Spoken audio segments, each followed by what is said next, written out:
Hello everyone, welcome back to my channel. তোমরা সবাই কেমন আছো? আশা করি তোমরা সবাই খুব ভালো আছো। তো আমরাও ভালো আছি মোটামুটি। আমার আরেক নতুন ব্লগে তোমাদের অনেক অনেক স্বাগত, অনেক অনেক ভালোবাসা। আজকে হচ্ছে সোমবার, এখন বাজে সকাল 8টা। কখন ঘুম থেকে উঠেছি, ভোর 5টার দিকে ঘুম থেকে উঠে কাজ বাজ সেরে স্নান টান করে পুজো টুজো দিয়ে এখন হচ্ছে রান্নাঘরে ভাত হয়ে গেছে। সোনুর বাবা ভাত নামিয়ে গেছে, আর এখন আমি হচ্ছে সবজি বানাবো। আর তার মধ্যে মেন এই যে গন্ধ পাতার বড়া বানাবো, আর হচ্ছে ঝিঙা পোস্ত বানাবো। তারপরে বিকেলবেলা আবার আসতে যেতে হবে বাবার বাড়িতে। আজকে বোন চলে যাবে জলপাইগুড়িতে, বাবার দায়িত্ব আবার আমার। তো এভাবেই জীবন চলছে। তো চলো আজকের ব্লগটা দেখতে থাকো, সারাদিন কী করি না করি, কীভাবে কাটাই সব দেখতে পারবো। তো দেখো এদিকে এখন হচ্ছে গন্ধ পাতার বড়া ভাজছি, তারপরে হচ্ছে রান্না করবো ঝিঙা পোস্ত। ভগবান আসছে আমাদের বাড়িতে, আর এত গরমে দেখো এই যে সোনুর বাবার অবস্থা।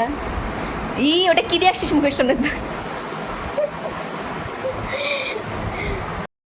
প্রচন্ড পরিমাণে গরম, এর জন্য আমাদের মাথা খারাপ হয়ে গেছে, আমরা পাগল হয়ে গেছি। আর মেয়ে ঘরের মধ্যে শুধু জল ফেলে।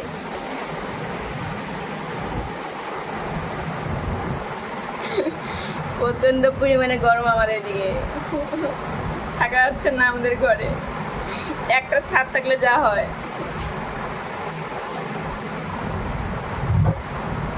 যাদের যাদের একটা ছাদ তারা জানে একটা ছাদের তলায় থাকা কতটা কষ্টের। বাপরে বাপ, গরম, এত গরম।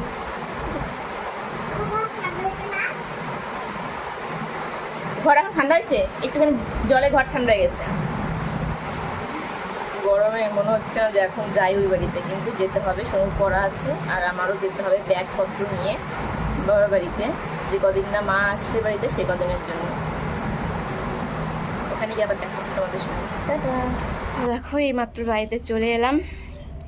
বাপরে কি গরম! আমাদের ওই বাড়িতে তো প্রচণ্ডই গরম, কিন্তু ওই তুলনায় এখানে একটু গরমটা কম লাগে, কারণ এখানে পুরো খোলামেলা, এর জন্য।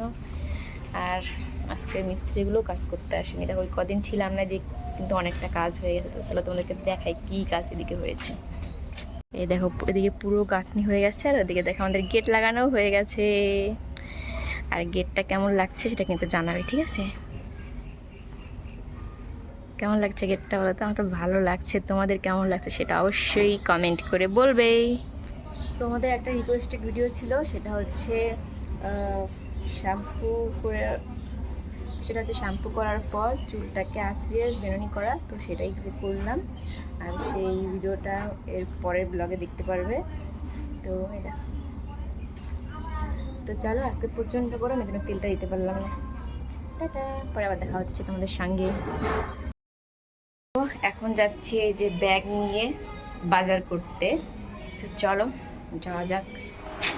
তো দেখো এখন বাজে হচ্ছে রাত 7:30। এইমাত্র বাজার করে নিলাম পুরো এক ব্যাগ বাজার করলাম। আর এখানে আসে হচ্ছে টোস্ট। সোনু সকালবেলা ঘুম থেকে উঠেই ওগুলো লাগে, সকাল সকাল সময় ঘুম থেকে উঠবে আর সঙ্গে সঙ্গে সোনুর খাবার লাগবে, এই জন্য টোস্ট নিয়ে এলাম। আর নিয়ে এলাম হচ্ছে লঙ্কা, এসে দেখি লঙ্কা আছে, খুঁজে গেলাম পেলাম না, কিন্তু এখন দেখছি আসছে রাখতেও। আর এখানে আছে অল্প একটু আলু, টমেটো আর হচ্ছে রসুন। বাবা কালকে নিয়ে আসবে বাজার, আপাতত এখন এনে রাখলাম আর কি। আর আনলাম হচ্ছে কয়েকটা শ্যাম্পু।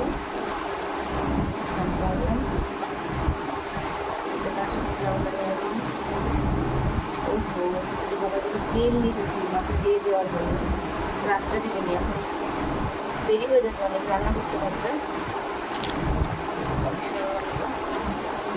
দিয়ে দেবো আনলাম তেল, আর আনলাম হচ্ছে 2 কেজির একটা আটা, রুটি বানাবো এখন। তো আগে কিছু আটা আছে, ওই যে রুটি বানাবো। আর একটু কোনো বাজার ছিল, তো দেখি একটা চচ্চড়ি টাইপের বানাবো আর রুটি বানাবো। এটা করে এই মিষ্টি কুমড়োটা কালকে কিন্তু মা বেশি আনা হয়েছে, এটা কালকে রান্না করবো সকালে। তো এখন তাড়াতাড়ি কাজে লেগে পড়ি। 7:30 বাজে। রুটি ভেজে সবজি বানাতে বানাতে, রুটি ভাজতে ভাজতে সবজি বানাতে বানাতে 1:30 বেজে যাবে। 1 ঘন্টা তো লাগবে, কারণ কোনো কিছু রেডি করে নিই। সবজি গুছিয়ে তারপরে রেডি করবো। তো চলো কাজকর্ম করি, তারপরে আবার দেখা হচ্ছে। শুরু আছে ওখানে বাবার কাছে একটু হোমওয়ার্ক করতে বলছে, বাবার ওখানে বসে বসে পুজোর পরে। চলো তাড়াতাড়ি কাছে গিয়ে তো দেখো পুরো 8 ঘন্টা লেগে গেল সমস্ত কিছু গুছিয়ে কাটাকাটি করা। আলু বেগুনের চচ্চড়ি বানাবো, আটা মাখিয়ে দিয়েছি, এখন রুটি বানাবো। 8 ঘন্টা দিয়ে লেগে গেল, 8 ঘন্টা দিয়ে হবে, তাই কাজ শেষ। চলো তাড়াতাড়ি করে কাজে লেগে আজকে রাত্রে খাওয়া দাওয়া হবে রুটি দিয়ে এইরকম চচ্চড়ি। রান্না খেতে ভালো লাগে, আমার তো দারুণ লাগে এরকম চচ্চড়ি খেতে। আর ভাবো এটার মধ্যে যদি গুঁড়া মাছ হতো, ছোটো ছোটো মাছ, তাহলে কত টেস্টি হতো ভাবো তো। তো দেখো রাত 10:30 বেজে গেছে, বাপরে কত দেরি হয়ে গেল। আর এদিকে দেখো যে টুনটুনিটাকে দেখো, যে টুনটুনিটা। তো এখন বিছানা ঠিকঠাক করে ঘুমাবো, অনেক রাত হয়ে গেছে। বাবা এখনও আসলোই না, ওখানে যে জল দিচ্ছে এখন।